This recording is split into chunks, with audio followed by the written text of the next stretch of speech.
Ashley Neese is a renowned breathwork teacher, somatic practitioner, author, parent, and land steward. She has spent over a decade working at the intersections of embodiment, transformation, and renewal. Ashley is the host of the Deep Recall podcast, where she shares restorative conversations with people who move and inspire her, intended to contextualize our experiences and reestablish our interconnectedness. And today I welcome her back to the podcast to talk about her new book, Permission to Rest: Revolutionary Practices for Healing, Empowerment, and Collective Care. Ashley, welcome back to the show. It's been 2.5 years since you were last on. You were on episode 94, where we dove in to your first book about breathwork, and your second book, which is called Permission to Rest: Revolutionary Practices for Healing, Empowerment, and Collective Care, is out now. And I just got full body chills. I'm so excited to see you and to love on you and to have this conversation with you. I always felt like when we would get together and you were the first person to introduce me to the deepest type of breath work and to do breath work sessions with me. But I always felt like we kind of went into this little vortex of a DMC, or a deep, meaningful conversation. No one was there. It didn't matter, which little cafe or coffee shop we were at. It was just us. And we just went there. Like, how are we feeling about our relationships with ourselves, with our partner, with, what was this pregnancy like? We were pregnant together at the same time, Bash and Solomon. What was it like to be a mom? Like, what was the sleep deprivation like? The, allergies and eczema, like you name it. Like it wasn't like, hey, how are you? It was like, oh my God, I'm so glad you're here. And I want people to know your work and what you do and just what an amazing woman you are. So thank you for being here, for sharing your books, for being a really good friend of mine, and for teaching us really important things. Like, you are a little bit of a North Star for me in regards to the important things in life. And I'm so happy to have you here to share that.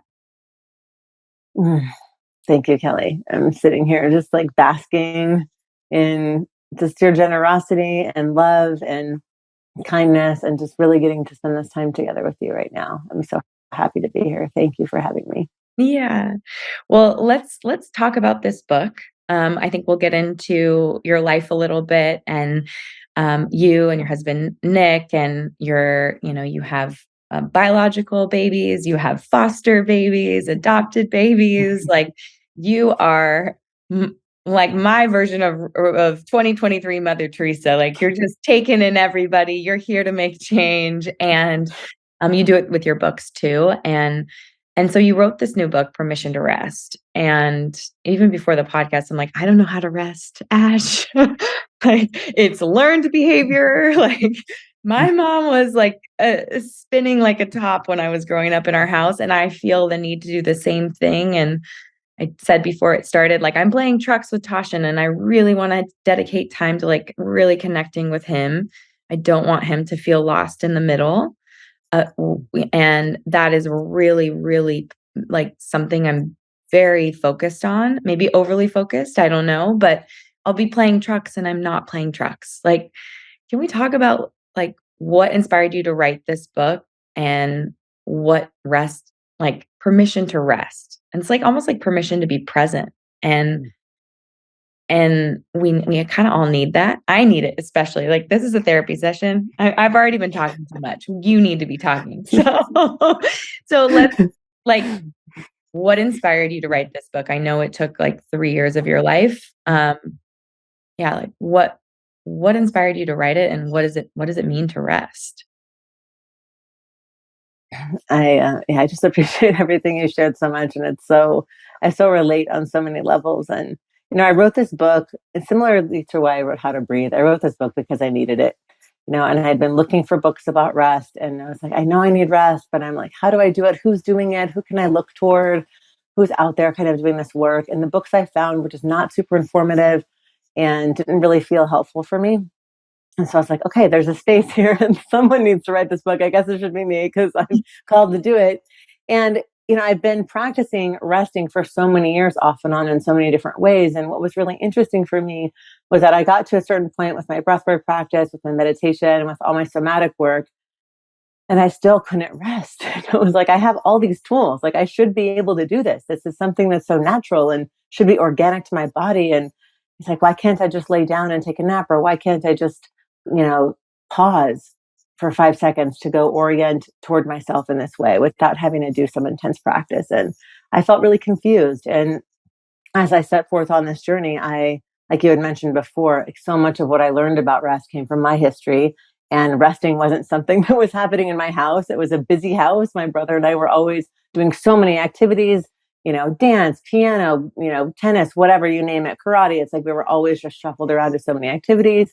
My dad's super busy all the time, like working, golfing, whatever he's doing. My mom was busy. It was just a busy household. Like no one was like slowing down. Like no one was resting. And if we were at rest, quote unquote, we were just kind of watching TV. It was like that was the rest, but there wasn't any intentional time to go slow. Things just always had to keep moving, and we always kind of had to keep looking ahead. And so as I carry that into adult life, and then around my pregnancy, I was like, my body just wanted something different, but I didn't know how to access it in the right ways.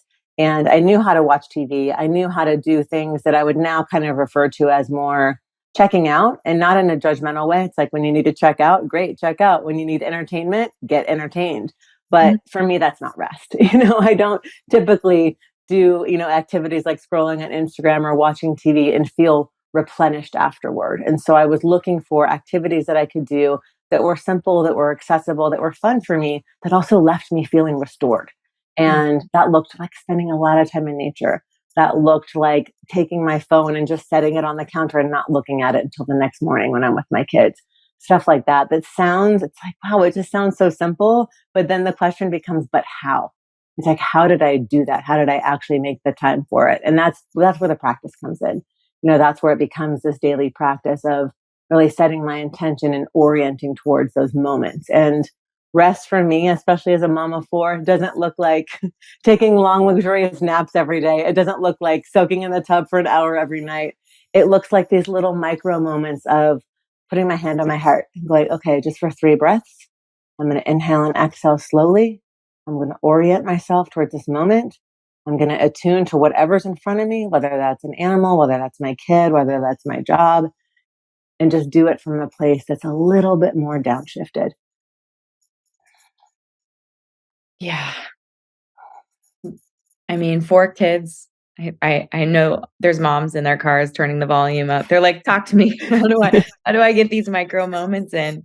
Because one of the things that I've noticed too is you talk about your childhood, like all the activities, all the things, and I'm trying to be more and more intentional around saying no, around no to this birthday party. I mean, we're in the age where Sebastian's entire class invites his entire class to the birthday parties, and I'm looking forward to the day where you're like, it's 4 kids in our backyard and we're just like doing something like a craft. I don't know. They're like big things and everybody's invited, and I'm like, gosh, is this a really good friend of yours? Like, do you guys play on the playground? Are you buds in class? Because if it's a no, I'm like, then it's a no. I need to like say no. But even trying to be intentional around like having less activity and not trying to overschedule, I feel like I'm constantly saying, okay, guys, let's go. Hurry up. Okay. Done with breakfast? Okay, put your shoes on. Okay. I feel like the other day I told Chris started snapping. He's like, he'd snap to get their attention. I'm like, we're not snapping at our kids. We're not saying like we've gotten this habit of just being like, hurry, hurry.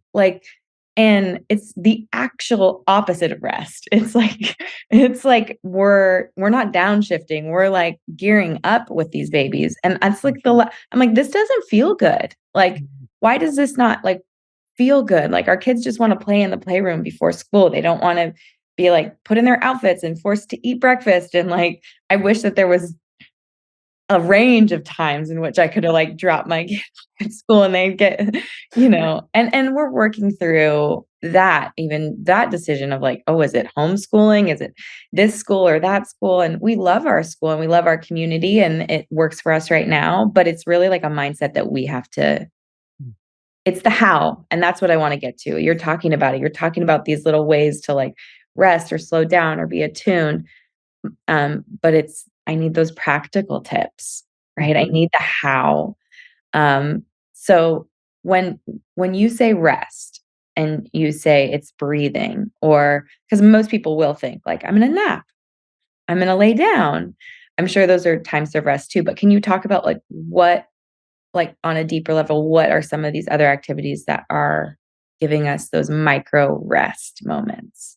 Yeah, I love that question. And I really appreciate what you shared too. And, it's what I've noticed, especially parenting more than one child, those moments of transition. So let's say morning time, it's breakfast, it's getting ready, it's getting out the door. It's like we're transitioning into the next activity to daycare, going out and doing whatever it is that we're doing. I could always feel, and I still feel this at times. It's not like I've arrived somewhere, just for anyone who's listening. I haven't arrived, but it's like I do these inquiry practices because I kept wondering, it's like, why am I like almost in a state of panic? Like just getting my kids out the door. It's like the anxiety was so high and it was just so intense. And the thing is, it's like everyone in the home is picking up on that. It's in the field. And then Nick and I are like, okay, it's like this becomes this like strange, almost like combative like energy. It's like, okay, let's go. Let's like throw your diapers on. And I'm like putting the shoes on really intensely. And my kids are like, whoa, like, why does it have to be so intense? And Yeah. so for me, I did a lot of work on really in those moments, like after the fact, going, whoa, I was just really amped up. And it's like I get them where they need to go, drop them off at daycare. And then I take this moment to go, and then I'd finally breathe. And I was like, I want to be doing that like beforehand. Like, why is that? Why are those transitions so tough for me? Yeah. So again, it's like not that everything goes back to childhood, but I was looking back and I was like, okay, that's kind of what's in my nervous system. We're always rushing. And I would ask myself in those moments, I started doing an inquiry. Like I just would, in the moment of like getting my kid's shoe on, Ashley, do we really need to be rushing right now? Is everything okay? And I Yeah. go, oh, and it's almost like I snap out of it and I'm like, everything's fine. It's okay. We might be 5 minutes late. It's fine. And Yeah. or maybe I'm getting up just a hair earlier just to like make a little bit more time in the day. And I was just talking with a mom the other day and she asked me this question. It really threw me off. She's like, how do you slow down to speed up? And I was like, I had to think about it for a long time. I was like, I don't know if it's mom brain or what. I was like, but that question doesn't make sense to me. But as we started unpacking it, I was like, actually, how I do that, it's not necessarily slowing down to speed up, but I slow down so that there's more ease, right? And so there's more kind of rest, kind of breathed into each moment. And I just slow down. In those moments when I feel myself getting really amped, I'm like, Ashley, let's take a breath. I do that kind of just like positive, like self talk. I'm like, what do you need right now, babe? Okay, you're feeling stressed. Makes sense. Yep. Okay, but let's focus on this right now. I'll get back to the part that's stressed later. And then I just focus on what needs to happen. And if I can bring, I should say this, in moments when I'm able to bring that ease into those mornings, it's a totally different experience. And guess what? My kids are in the car faster. Yeah. It's this weird thing where you're like, but I don't have time. But if I actually take the time and just go, I'm not talking about going at a turtle's pace, it's not like this long drawn out thing, but I'm just slowing myself down and I'm getting myself regulated. And so Mm. through that breath work, through that intentional, like, I'm going to slow myself down, everything just flows different because the kids are also like, oh, mom's not anxious anymore. Okay, I don't have to like deal with that. I can Mm. just get myself dressed. We can get out the door. And so Mm. that's definitely part of it. It's just really in those moments where I tend to get really amped up. A grocery store is another place for me where I just get like off the rails. I'm like with all the kids in the cart and I'm like running around, like not even like seeing what I'm doing. And I'm like, okay, Ashley, is this really like an emergency right now? And do we really need to like go full force at the grocery store? Or can I just take a moment? And then I'll go, my kids kind of look at me. I'm like, let's just go down each aisle and like do our thing. And Yeah. I've just found that so much. Like transitions for me are really historically really difficult. And as I'm with my kids and slowing down and naming each thing, it helps everyone feel more rested and everyone feel more downshifted. I mean, those are 2 places where I think everyone listening, if they have kids, they're like, "Oh, yeah." Like, I'm like, "All right, Tashi, time to put your shoes on. Let's go put your shoes on. Okay, let's put Yeah. your shoes on." Like, it doesn't matter how many times I'm saying it. I'm actually not speeding up the process, and he's so, like, in the zone of, I have taken the KitchenAid mixer, I've put it in the playroom. It's like, no big toys there. This is, like, a new thing, and my bad, I shouldn't have done that at 7 in the morning if we needed to leave at 7:20. Like, he's in it. Like, Yeah. he is fully, like, mixing up something in that KitchenAid mixer, and I'm like, "I did this, and now he doesn't wanna leave." Like, I don't need to not do this, but, like, how do I make that transition easier? Me, Mm. like, repeating myself is just amping me up. It's Yeah. not actually bringing me down, and you're exactly right. Like, it is that's not helping anyone. And it's how do I get into a place of like getting in there and being like, what are you making? What are we making? Can we put it in the oven and then come back and make it again? And I'll like it's just like I'm not allowing for myself to get creative because I'm not taking a breath and I'm Mm. not downshifting in that space to even like he's 2 and a half, like to even just move his body for him, like, "Ooh, can we take the muffin you made with us in the car and I'll save it in the cup holder?" Like, I'm sure it's like a piece of like wooden mango, but we're pretending it's a muffin. Like, it's just like kids are amazing and we miss it. And I mean, like, I l I love hate Instagram because it's like, "You have 18 summers, and I'm already like, "I've already missed everything with Sebastian, he's so old, he doesn't wanna play with me." Like, he's not even 5 yet. Like, he does wanna play with me, but it's giving yourself and you talk about this, that, like, compassion to say, "Okay, I'm still learning these techniques, and I can't expect myself to be a perfect mom or even a what I think is a good enough mom." Like, it's just like, I'm learning this job with them, like, the same time, you know? The fact that we're even having this conversation, I'm like, "But I'm trying." Like, and anyone listening, you're trying, like, we're all just trying, you know? And it's so much easier when they're not here and they don't have their shoes on to be like, "Oh, I'll just get creative and I'll go in there and pick up the muffin," you know? But even just having this conversation, I'm like, "Okay, what I don't want to happen is to bicker at my kid or to nag at them. I want those transitions to be easy." And, like, what's the worst thing that's gonna happen at the grocery store? Tasha's gonna knock or Bash is gonna knock a marinara on the ground, and I'm gonna have to pay for it. Someone's gonna have a tantrum because they can't have sugar. I'm gonna have to deal with people looking at me funny, like, n n no one's getting, like, really hurt. Like, so what's the big deal? Right? Like, why do we make everything such a big deal? Mm. I think that's such a great and like just such a potent inquiry.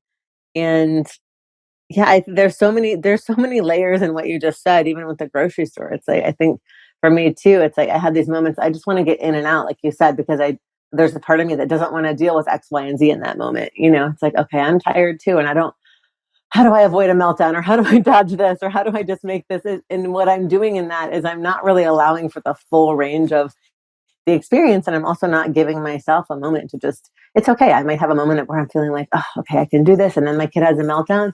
But the thing is, in those moments, when I am more downshifted, then I have more access to be able to show up in supporting the meltdown in a way that I want to also. And what you touched on before is so key. And you said, oh, it's like I have all these choices now when I'm downshifted, right? And that's the beauty of rest. It's like when we can access these micro moments of downshifting, of rest, of just pausing, then all of a sudden we have choice. All of a sudden it's like, oh, I put my hand on my heart, I take a breath, and I get in there with him, and I'm like, here's a creative solution. Let's try this. But when we're so amped and our nervous systems are so jacked up, we can't access any of those choice points. There's no creativity, right? There's no access to like, here's something else that I could do. It's just like we're just on that kind of survival train and we're just doing the pattern that we always do, which gets us the same result that we always get. Right. In your book, you talk a lot about tolerance versus capacity, and I think it plays in here. You said just because you can tolerate a lot going on doesn't mean you have the capacity for it. That was really profound to me because I'm like, that's me, right? I'm like, I got this. I got this. I got this. Like, but I'm also like, I'm drowning. I'm drowning. I'm drowning. Like, you know, um, can you elaborate on what you mean by that and what we should start to discern in our own life versus like discern in our own life when it comes to like tolerance versus capacity and like define those terms for us so that we can start to really look at our life under that magnifying glass? Yeah, I love that you highlighted this because it was actually at the end of that chapter, and I was working with one of my somatic colleagues. She's an incredible trainer. She actually trains in the Somatic Experiencing Institute, and she was really collaborating with me on this chapter because I was like, I have to include some of this. Just feels like this is missing. Again, when I was looking at books on rest, nobody was having this conversation, and especially from a trauma informed perspective, and even just like a human perspective, I'm like, there's so much. And this really came from many years ago. While I was pregnant, Nick and I were in couples therapy, and our therapist looked at him and said, you can withstand World War III, Like the amount of trauma that you have survived and like the ways that you've been able to navigate your life to get to this point right now. Like there's so much that you can tolerate. Like your system can tolerate everything. And Mhm. yet your capacity is really small. And that was what, 5.5 years ago. That conversation happened, but that's just stuck with me because he wasn't just saying that to Nick. I know that was also for me to hear as well. And I was like, yeah, what is that? What is the difference? And for me, I always bring it back to the body. And I'm like, okay, well, my body can withstand a lot of stress.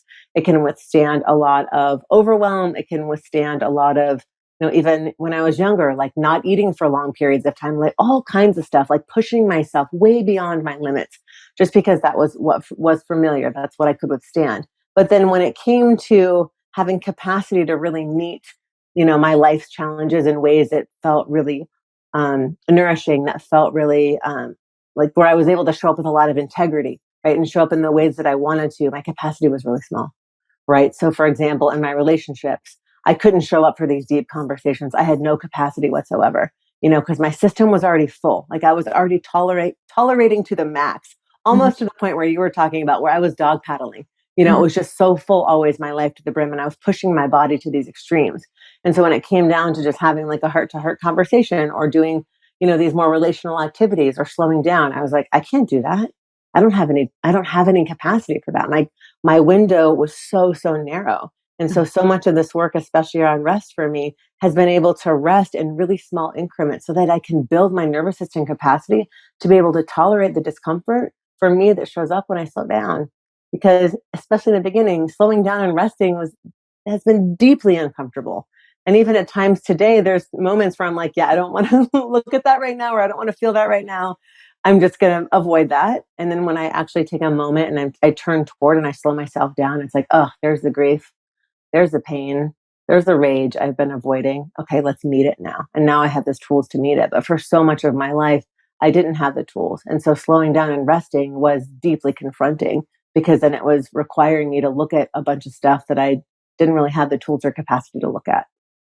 It's almost like all of these little micro rests allow you to wake up in your own life and not Yes. disassociate, to be present, to go at whatever trauma or problem or issue you have, address it so that you can move beyond it or move through it or release some of it so that you're not carrying it with you into the next hour, into the next day, into, your future and passing it down. Because that's ultimately like that perpetual cycle. I think that's why people care so much about being, you know, be worrying or caring or addressing traumas, seeing therapists, working through things today more than ever is we we don't want to pass things down. We don't want to carry them. We don't want to disassociate. We don't want to live life underwater. Like, but you're hitting the nail on the head. Like if we don't learn how to slow down, we or not you say entertain ourselves, scroll Instagram, watch Netflix. Like we're not working through anything when we're watching The Bear. It's entertainment. It's a wonderful show. I love it. Highly recommend. But I'm not working through the fact that like I may eventually like follow in my parents' relational footsteps and be just like them when I grow up. And there are things that I love about their relationship and things I don't want to repeat, and they've been married forever and ever, and again, I love my parents. I think they've done an awesome job, but we have so many tools nowadays. It's Mm. just, are we stopping to say like, how am I going to work through that? And rest is so confronting. So can you talk about, because it feels real overwhelming, right? Like you're telling me, okay, rest. And I'm like, okay, I'm gonna rest. I'm gonna feel all these feels, Ash. It's gonna be really hard. And I like have a lot of things that are gonna come up and I'm gonna go, everything is not awesome. So how do how do I how do I work through all the things that are coming up that I'm like, you know, Chris and I joke about having a companionship, and our bed is our ship, and I'm like, "Come on to the companionship." And that is, like, when I'm like, "I wanna talk to you, like, phones away, TV off," and I wanna go to, like, really heavy places, and he's like, "Why do you always wanna go to these heavy places right before I wanna go to bed?" I'm like, "'Cause we're parents and we have no time to talk about anything, and then we have to do it at 10 o'clock at night, and then I have to go cry in the bath at 11, and then you have to be like, 'It's all my fault.'" I'm sorry, I'm talking in circles, but this is, like, the reality of rest. So, I mean, can you talk to me about what it's looked like for you in moving and how do you pick what to, like, work on? Or how do you pick what to let go of or what to, like, feel even? You know, Mm. 'cause that's like opening Pandora's box. It really is, and I'm so appreciating, I'm just really appreciating the way that you're articulating all of this too, and this is something that I've been just really exploring a lot, especially these last couple of years. Like my orientation with, growth and evolution, healing, what change, whatever you want to call it, has often been very outward focused. Like I'm always looking outside. And I know there's so many things, but it's like, okay, I'm going to choose this. This is the thing I'm going to work on now. I'm going to bring this inside. And what I've really been sitting with over these last few years is that that's actually not necessary for me. What I can do instead through the rest practice is allow whatever needs to come up to actually come up from the inside out and to almost emerge from my system. And so, what that looks like in the book, I share this practice that I learned through somatic experiencing. It's called orienting. And this is a really, really great practice for trauma survivors. And it's just a great practice in general. It's one I use all the time for myself and with clients and students. But this practice is really incredible because you orient and you look outside and you go, okay, what's something, name a few things that I can see, right? Okay, I can see the picture on my kid's wall right now. I can look outside and I can see the trees and I can look over here and I'm in the kids' room, obviously. I can see Solomon's bed over there. And then all of a sudden things shift and I'm more present, right? I'm more present. And so what's beautiful about that is I can look outside as a way to get present rather than as a way to try to fix everything. And then once I'm present, I can sit and just feel within my heart space, within my body, okay, what's here? Like what's actually here, not what's out there that needs to change, but what's in here.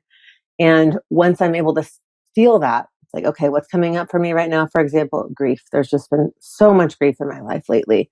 And the way that I process my grief is in really small doses, really small doses. And there's another practice that I use in the book that's really helpful called titration. And I love titration because titration is an invitation to feel something just for a small moment. And so that could be 30 seconds. That could be 1 minute. That could be 2 minutes. And then at the end of those 2 minutes, okay, I'm feeling the grief. I'm feeling the grief.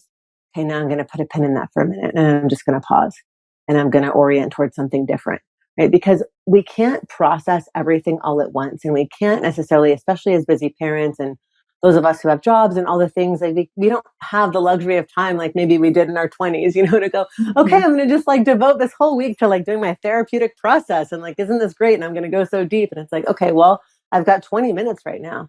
Can I feel 2 minutes of grief? Am I willing to feel 2 minutes of grief? And just let my system metabolize that. Because really what we're talking about with this work too is how much can we metabolize? How much can we digest so that we're actually like processing and healing it and it's not just stacking. For so many of us, we're in that like constant kind of stress response cycle that doesn't ever complete itself. It's like we're ramped and we're ramped and we're ramped and it stacks and it stacks and it stacks until the thing explodes, right? And instead of our systems exploding in whatever way they explode, it's like, how do we shift that response cycle? And we shift the response cycle by doing these little moments of practice. And so the practice can be, okay, how much anger can I feel in 1 minute? Or how much grief? Or how much joy? Right? Or it's like anything. It doesn't have to be something that we might, deem negative, but whatever's showing up for us and allow that to really emerge and see. And what happens in the practice over time is we don't have to go hunting around for what's like the perfect thing to focus on or what we need to do next. It will make itself known to us and we will feel it in that moment and be able to do whatever's required next. I love the idea of that because it feels like a practice where you are allowing for it, but then shutting it down. I think what's scary Right. for people is opening that Pandora's box and feeling Yes. something and then ruminating on it for days or weeks or months or however long until it feels like that it's been closed. And unfortunately, with a lot of real life things, trauma, grief, pain, anger, rage, like these feelings are coming from a deep place because of an experience that has made a profound impact in our life. And it may not be something that even if we opened it up and allowed for it, it would go away in weeks or months. And so, can you give me, I know, and share what you're willing to share? I know that you have adopted a child, you have fostered children, you have your own biological son, Solomon, and you mentioned grief. When it comes to grief for you, like, can you give me an exact example so that people listening can say, like, how do I pin it? Because I think that the idea of pinning something feels good. Like, I can't keep thinking about this. Like, it's actually going to break me if I keep going to this deep place. How do I pin it? Can you give me an example so that I can use it personally in my life too? Yeah, I love this question, and I think this is just so important, which is why I wanted to offer that as well, because I think there's so much out there that's like, just feel your feelings, right? Just like be in the moment and like process your pain or whatever it is. And it's like, but How? like you said, and it's like sometimes, especially with grief, like I was talking with this Buddhist teacher, Lama Rod Owens, and he's like, there's grief every day. He's like, every morning I wake up and there's some aspect of grief to be felt, to be met. It's not that it's like, and if you're even like a tiny bit conscious, then there's grief, right? It's like for whatever it is, for your own personal experiences, for the world, for, so many things, right? And so really it becomes this relationship. And so for me, what that has looked like is really setting that intention of less about how do I get rid of my grief and more about how do I develop a relationship with grief, because grief will be with me. I will be carrying grief, and it will come in different waves. It will come in different depths. It will come in different shades. It will come in different feeling tones, but Mhm. it's all going to be grief. It's like when I've had so many friends who have lost parents and, lost loved ones, and they'll say, and people will be like, oh, well, at some point, like at year 5, you'll just like get over it. And they're like, no, you don't. You don't get over it. You carry it in different ways, and it affects you in different ways as time goes on. But in terms of pinning, for me, what that looks like is I'm pretty boundaried in terms of my practice, because I know what my system can handle and what I have the capacity for in a moment, and also just the time of day. I don't do a practice like this when I have to go get my kids in 5 minutes, for example. Like, I'm really intentional around, okay, what do I have to do? Can I buffer this with even 10 minutes before I have to go to the next activity? And in the beginning, I would set a timer, and I'd set a timer for 3 minutes, and I'd be like, okay, let's feel it. And sometimes it wouldn't be until like minute 2 and like, 45 seconds, I'd be like, there it is. It's like, okay, you can't always like summon it when you need to summon it, but it's more about just making the space, right? And sometimes it will come and sometimes it won't. But for me, it was just about creating that intentional space. And so at the end of those, and when the timer goes off, it's like, okay, that's it, Ashley. We're going to come back to this. And I would set a date for myself and tell myself, look at my calendar and go, okay, next Friday at 4, we're going to revisit this, because there's something else that happens in our systems. And this really comes from internal family systems. But I love that work so much, because it's often one of the tools they use is revisiting, and like really put that in your calendar and show yourself that you're going to do it, because part of the overwhelm also comes from, but when am I going to actually tend to this again? Right. And if your system doesn't trust you to tend to it again, right, then it's going to be more overwhelming, and it's going to be a lot more confusing for the system. And so for me, when I go, okay, next Friday at 10 or at 4, whatever time, I'm going to revisit this again. And maybe I'll do 5 minutes and maybe I'll do 10 minutes. So it's really about giving yourself that buffer. And there's no right or wrong. If you're just starting out, do a minute, right? Just keep it so simple and so doable. And Mhm. then set that intention at the end to go, okay, I'm going to schedule this out for myself, just like I would schedule anything else, right? Just like I would schedule a doctor's appointment, just like I would schedule going to the gym, just like I would schedule a podcast. I'm Mhm. going to schedule time to take care of myself in this way, like do this deeper work. Mhm.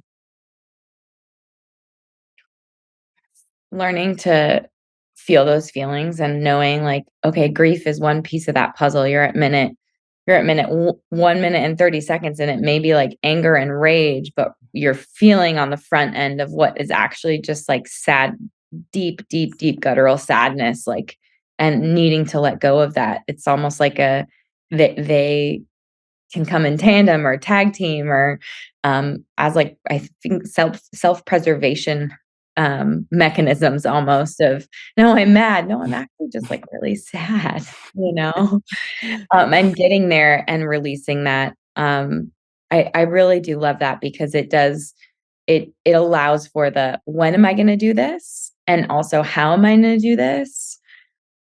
I think about, and I've probably spoke about this. I mean, we're at like 300 episodes now on the podcast, and I'm sure the audience is like, she is a broken record about herself. But I remember falling in love with yoga basically because that's what I got. The shavasana of like 3 to 5 minutes the teacher gave me was this little pin where sometimes I would cry hysterically, sometimes tears would like slightly stream, sometimes I would just like feel like I just sunk into the wood floor through my yoga mat, like it just like but it was the space to feel the things that I wasn't processing, and I think, like, I let go of so much on my mat because it was exactly what you were giving me. It was that 2, 5 minutes to feel the feelings, but it wasn't anything that I knew how to do before yoga, and as a mom, and you have 4 children at home, like, it is something I don't have always the luxury to do anymore, and 90-minute yoga class followed by a 2 to 5-minute shavasana for myself, but if we're not feeling these feelings for ourselves, then how are we teaching our kids to rest and feel these feelings? And so I know that you feel this as a responsibility as a parent, um, but how has, like, learning and writing about this changed the way that you're parenting your kids and showing up for their feelings? Mm, I love that question. And I just wanted to add something really quickly too for those who are listening. Are like, God, just even setting a timer for 1 or 2 minutes to like just sit there and explore my grief. Like, what that just seems weird or hard or really, really confronting or all the things, scary, even. Right. So, another thing that I would offer, and these are some of the practices in the book too, is just there's music is a big one. So, sometimes when I'm struggling to access a feeling, but I know it's there, I'll put on a song that I know is just going to bring the waterworks. And I'll just lay down and I'll listen to that song and I'll just cry for the length of the song. And then when the song's over, I get up and I kind of dry my tears and take a couple breaths. And I'm like, all right, something moved, right? Something moved that needed to move. And so and then the other thing that I just wanted to mention, basically, too, I talk about this a little bit in the book, but looking at awe, right? And so awe can often inspire big feelings, right? And so whether that's looking at a sunset or going to the beach, I know you guys go there a lot, or being out in the woods, or just some element of the natural world, whatever that is, whatever you have access to, just allowing yourself to be inspired by awe, because often that will bring up joy, but then underneath we will be able to access the grief or the sadness or whatever else it is that we need to access. So it's important to know that there are many different kind of entry points into whatever the feelings are that need to be processed, that for some might be easier. Yeah, you have So 35 rest yeah. practices. There's a lot. We're touching on some, I think, of the most important ones, but there are a multitude of ways to learn how to rest, and finding the one that works for you definitely, is worth grabbing this book and finding what speaks to you at that time, and those things can obviously change, but learning to rest, I think, is as a whole is so important as a parent, and so I have to get your I have to get your expert advice here, Yes. and Yes. dive into this because you have been practicing this for so long through the writing of this book, and even before that, you've always kind of, like I said, been that North Star for me how do I rest? And I found that through actual active stuff like yoga, shavasana, through the breath work with you, then finally getting to a place where I'm like, I'm a mom. I don't have time for long things. I never wanted to meditate because I was like, that makes me stressed out. I think about my to-do list. I don't know how to rest. But then it became something that actually became a tangible tool for me in my life. And so it, not shutting down what could be an option for all of us, I think, is really important, and especially important as a parent because I mean, they might not do what we say, but they'll do what we do, right? Yes, that's right. That's right.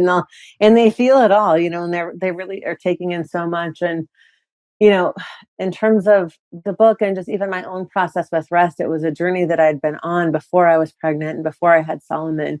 But Solomon and Zen, even later, became and continued to be some of my biggest teachers in resting. And with Solomon, it was, I'm trying to remember exactly. He was having a lot of digestive issues. And once we kind of got a hold on those, he was probably like 8 or 9 months old, and he was still struggling to take naps. And he would essentially, what would happen at nap time is his nervous system would escalate. And essentially, he would have to escalate to this like really, really, really intense place before then he would just crash and fall asleep. And it Mhm. was so activating for me. And he Yeah. would just be screaming and screaming. And then my nervous system would be all jacked up. And I'd be like, oh my God, I just have to get him to sleep. Like, what can I do to get him to sleep? I have to make this stop. Like, it was just so confronting for me. Mhm. And I did some work with an old teacher of mine who's no longer living, just a really incredible guy. And his whole, work was on pre and perinatal psychology and somatic work. And he was like, oh, interesting. He's like, this is coming from you, actually. He's like, this is from your nervous system and what you had to do as a baby in order to get yourself to sleep. He was like, so this is what I want you to do. When he's revving up like that, I want you to do whatever you have to do to be present and bring yourself down. Just keep bringing yourself down. Keep bringing yourself down. He's like, it's going to be so painful. It's going to be so hard. And you can do it. And just keep bringing your nervous system down. And so, what that looked like as I'm holding him and he is screaming and I'm crying and I'm looking at him and I'm just saying, I'm going to start probably crying now because it was so intense. And I would just say, Solomon, I'm here with you. I'm here with you. And I know that you're having a hard time. And I'd take a breath and I'd be like, there's a part of me that wants to leave right now and leave my body, but I'm not going to leave. I'm not going to leave you. I'm here with you. I'm here with you. And after like 3 or 4 days of that, it totally changed. He learned how to sleep. And it was like, I never had to do it again. And he has been a great sleeper ever since. I mean, it was just, and it was so hard. It was so deeply confronting for me because I was just like, there was some part of me from my history that just wanted to make him stop at like whatever I had to do to make him stop. There was Mhm. a part of me that wanted to just completely disassociate. Like, I don't want to be here. I don't want anything to do with this. This is like terrifying to me. I don't have the capacity for this at all, you Mhm. know? And it was so interesting too, because it was like in that moment, I got to have this other, almost like this other perspective of my parents. And I was like, wow, they had no tools, they had no capacity for handling me when I was in this place. And Mhm. so I got to do, it was like the healing was just so intergenerational and so profound. And because of that experience, and because I was able to show up for him when we got Zen, and, our son that we adopted, he came to us in this foster care system, 7 days old, severely detoxing from meth. We detoxed him for almost 3 months. I mean, he would scream sometimes for 17 hours a day. And because I'd had that experience with Solomon, I had just enough capacity in my nervous system, not a lot. I didn't have a lot, but I had just enough to meet him every time he was screaming and carry him around for hours screaming and stay present with him and stay connected to him and not check out of my body and not get angry and not like just want to like make him stop, you know? So it was really, really powerful. And my kids continue just to teach me about my own like depths and the places that I can reach within myself that at some moments I'm like, I can't do it. I just can't do it. Like, someone come and take care of me or do this for me. And it's like, wait a minute, that's an old narrative. I can do this. Like, I have something inside myself. I can reach into my toolkit. I can reach into my nervous system. I can trust in the foundation that I've built for myself and all the hours that I've put in to teaching myself this work. And I can show up and do this. And I can do it imperfectly and I can make a lot of mistakes, but I can do it. So that's really kind of where I landed. And as they continue to get older and their sleep changes and all those things, it's like now with the other kids that we're getting and the new baby that we have, it's like things are just so different this time around. I am so much more grounded and present and attuned and able to like meet this child and what she needs in a way that was really, really challenging for me in the beginning. It's so motivating for me to hear the story of Solomon and how you were able to calm his body and then know because you showed up and it like helped him and you helped yourself that then you knew that you had so much more capacity for Zen and that you have this strength inside of you, like this mama strength to show up for your kids and be there for them and to continue to do it. I think for a lot of moms, we feel, we're trying to learn all the things and like how to show up and how to be there. Um, but you're walking proof that like putting in the time and doing the work, you can show up for yourself and then show up for your kids and feel really proud of the imperfect work that you're doing, but knowing that you're putting in that effort makes all the difference. And I think for probably a lot of moms listening, and for me personally, I'm really curious, like you're on a book tour. You've set up your life in a way where you're in nature, which is calming to the nervous system and beautiful, and those awe moments are happening, and it is allowing for you to slow down. And I think we make we make these assumptions. Like I made the assumption that I had to be in the Mecca of Los Angeles, like right in the mix to like keep my business going. And then I put a little trust in the fact that, maybe I am able to move closer to the beach and have a little bit more of a suburban lifestyle and bring my nervous system down and not to get caught up in but I have to, because I think we all get kind of caught up in like I have to do it this way or it's not going to work. Um, Having a little bit of trust with that, and I feel at peace with that. But I said a little earlier, like I have a hard time separating. Like I'm working, I'm with my kids, I'm with my husband, I'm just with myself. I know it's a practice. What tangible rest tips do you have for someone who feels a little bit scattered when it comes to that attunement to where they are or that presence? Mm. I really appreciate this question, and it's such a, like you said, it is such a practice, and it's tough, even though we're out here on, we take care of all this land, we have these amazing donkeys, we have this garden, all the things, we have trails that we're working on, on the land where we can just go out and walk and not have to even get in the car to like drive somewhere to go on a hike. I mean, it's so incredible, and we have so much to be grateful for in that way. And then it's still a challenge for me. The toggling is what challenges me. It's like in one moment I'm in work mode, and then 20 minutes later I'm with my one of my kids, and then another kid, and then I'm with my partner, and then it's like, and then I'm working again, and it's been like that toggle and that juggle is really difficult, and it's been really taxing on my brain and on my body, and just even on my attention and my capacity for attention. I've noticed has diminished like quite significantly over the last couple of years with having young kids and then doing the toggle. And so I've had to I have had to um, take my commitment level down, in some areas, and that has meant, and I think some people might hear that and go, "Oh my gosh, so your world is getting smaller." It's like, kind of, it's just getting more manageable for what I have the energy and attention for. And because so much of my deeper intention is to be as present as possible with my family, then that looks like having to, I don't even say having to, but choosing to say no to a lot of, opportunities that in the past I would have been like, yes, I'll do it. Like I'll fly Whatever there. it I'll do this takes. thing. And like, yeah, Yeah. I'll just literally say yes to everything, which is great. And I'm glad that I had a time in my life where I could do that. And I did that. But now it really looks a lot like saying no. And saying no is one of my biggest rest practices, because it's so, and I say no from a place of like just deep embodiment and like really going into my body and going, is this a yes or a no? And like my body always has the answer. It's always like so clear. And for so much of my life, my body would be like, no, no, no. And I'd be over here going, yes, yes, I'll do that. Yes, I'll do that. Yes, I'll do that. And then Yeah. I'm getting in, even like with business, I'd get into these like situations and I'd be like, why am I in this situation? It's like, oh, right, because you knew it was a no 6 months ago, but you said yes anyway. So Yeah.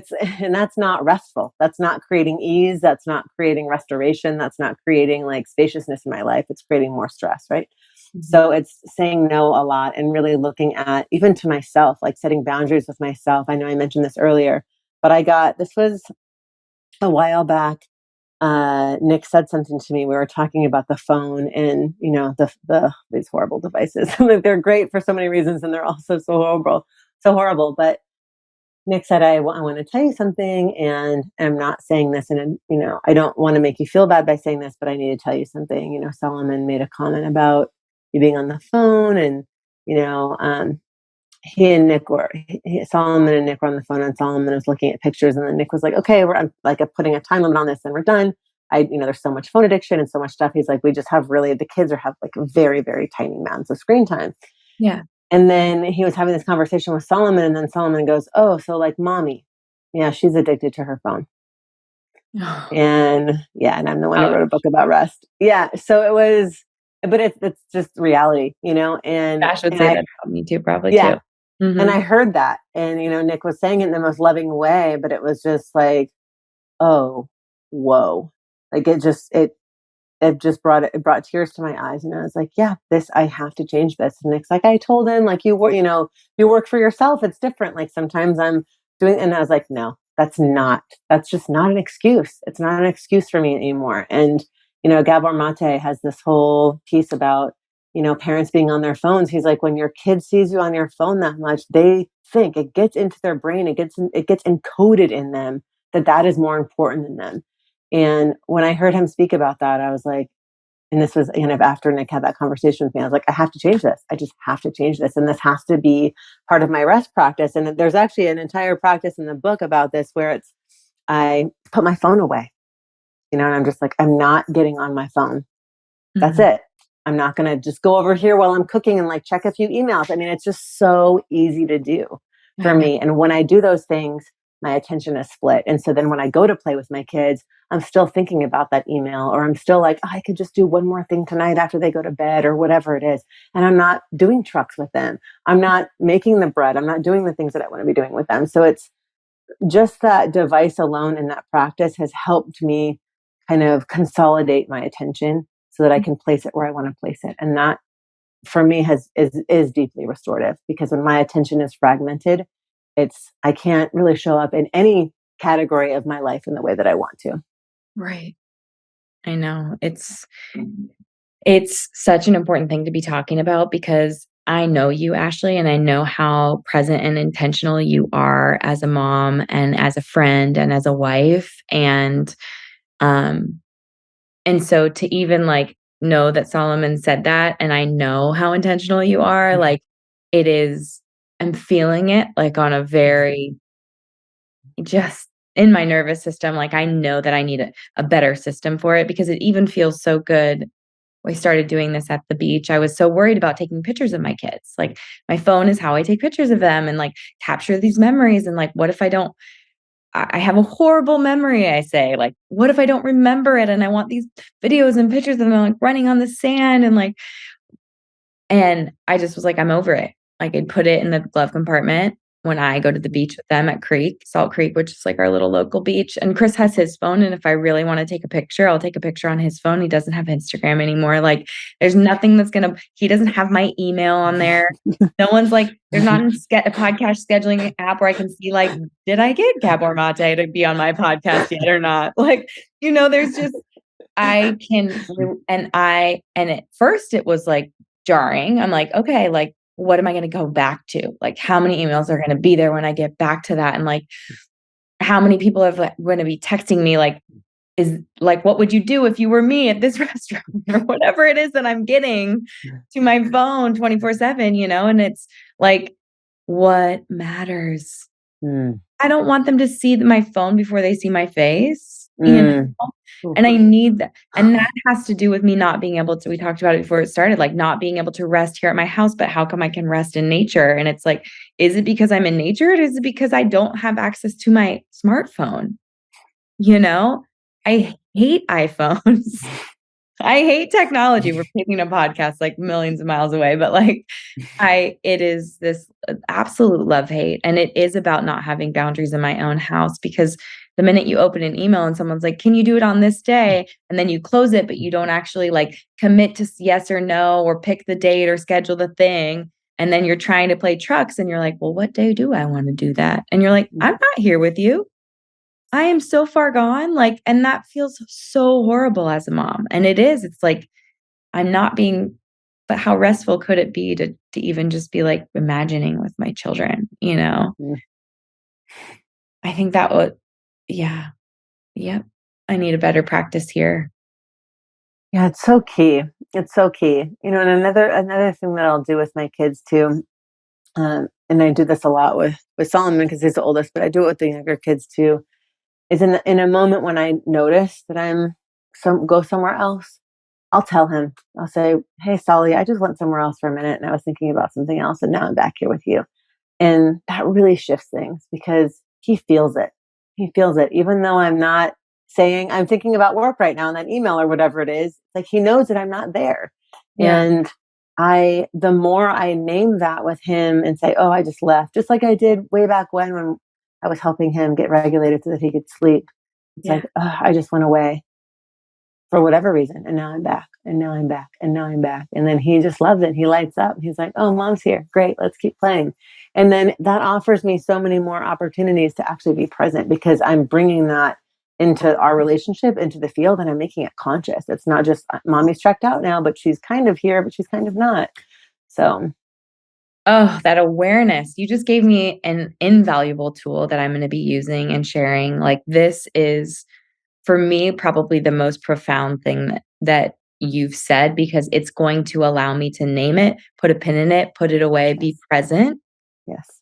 and be able to rest. I think that is it's like you just distilled down a meditation practice of coming back to like, where am I? Oh, I'm back. Oh, I'm back. Not expecting ourselves to have to be 100% present all the time, but to have the tools to say like, "Ooh, sorry about that. Here I am." And how powerful to also, I think about that too. Like, I can't even imagine what that would be like. I mean, I can on some level, I can imagine being a kid and one of my parents being like, whoa, I just was over here and now I'm back with you. It's like, Yeah, whoa, wow, how honoring of yourself and of your relationship and of your commitment. And just like you said, I love the way you articulated that. Like that is the practice. It's just continuing to come back. And then there's twofold because then we're also modeling that for our children, what they should be looking for, right? And also they can feel, oh, she's not here. And now she's naming it. Okay, now I can put words to that. yeah, Okay, mommy wasn't here, but now she's back. Cool. You know? yeah. Oh, Ashley, I love you so much. Thank you. I could like we could keep going, but I wanna be respectful of your time and your ability to go be present with your babies and to show up and do all the amazing things that I know you're here to do. Um, what you've given me today was just the greatest gift, and I'm gonna start practicing it today because that is gonna feel a lot better than pretending like I was present, and it's going to help me learn to be more present and to have more rest time. Here's what I'm doing based on our conversation. I always feel like I have marching orders. Not I don't always feel like that way with every podcast guest, but this feels like marching orders. Like I can already envision a physical and I've had this, there's like a brand who does this, like a phone box where Mhm. everyone's phones go in the box and you go into your like laundry room on your way in your house or at your front door or whatever. Like I need my kids to see me physically put it away and it may be just like a basket and I get at Target or something, like, this is where it goes. I'm totally here. It's also like a statement, and then that redirection with my children of like, "Oops, I was so distracted about something, but I am here now. What Mm. were you saying?" Reattach Oh, such good stuff, Ashley. Your new book is going to give moms and dads and young people permission to rest, to find a practice in there that works for them. There are 35. I think we can add your 36th little tip here for everyone because it's such a good parenting tip and to allow people to feel those feelings and put a pin in them and find a place on their calendar to do it again. You're doing such amazing work, Ash, and I love you for putting the 3 years into this book, Permission to Rest. I love you for showing up here and for feeling your feelings and for showing people how to feel them and how to have the practice to be present and really know that like feeling our feelings in this life and here being here for ourselves and our feelings, being here for our kids and our feelings, being here for our friendships and our relationships. That's what it's all about. Mm. So thank you for being the example of that and for doing the work to then have the practices for all of us to use. I love you so much, Kelly. I love Thank you you. too. This is good work, Ash. Changing the world again. Have you back in 3 more years when you have another profound book to write, when you're called to teach us all how to be here. Mm. Thank you, Kelly.